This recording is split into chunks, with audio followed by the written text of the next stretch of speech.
এই তো সুযোগ। ভারতের পাগল সৈন্যরা নিজেদের জাতীয় সঙ্গীত চলাকালীন নিজেদের বন্দুক হাতে নেয় না। আজকে ফৌজিকে গুলি করে ও শরীর পুরো ঝাঁঝরা করে ফেলবো।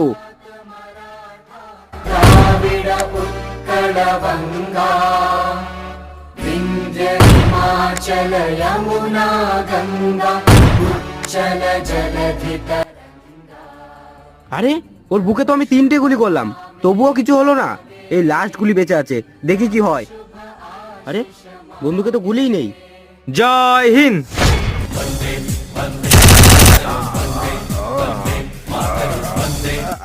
কি বে শালা, তুই আমাকে মারতে এসেছিলি? এবার চল কে কাকে মারে দেখছি। এটা ইন্ডিয়ান আর্মির বুক। তুই 3টে গুলি কেন 30টা গুলি করলেও আমার এই বুকে লাগবে না। আর তোকে তো আমি একটা গুলিতে জমদুয়ারে পাঠিয়ে দেবো। জয় হিন্দ।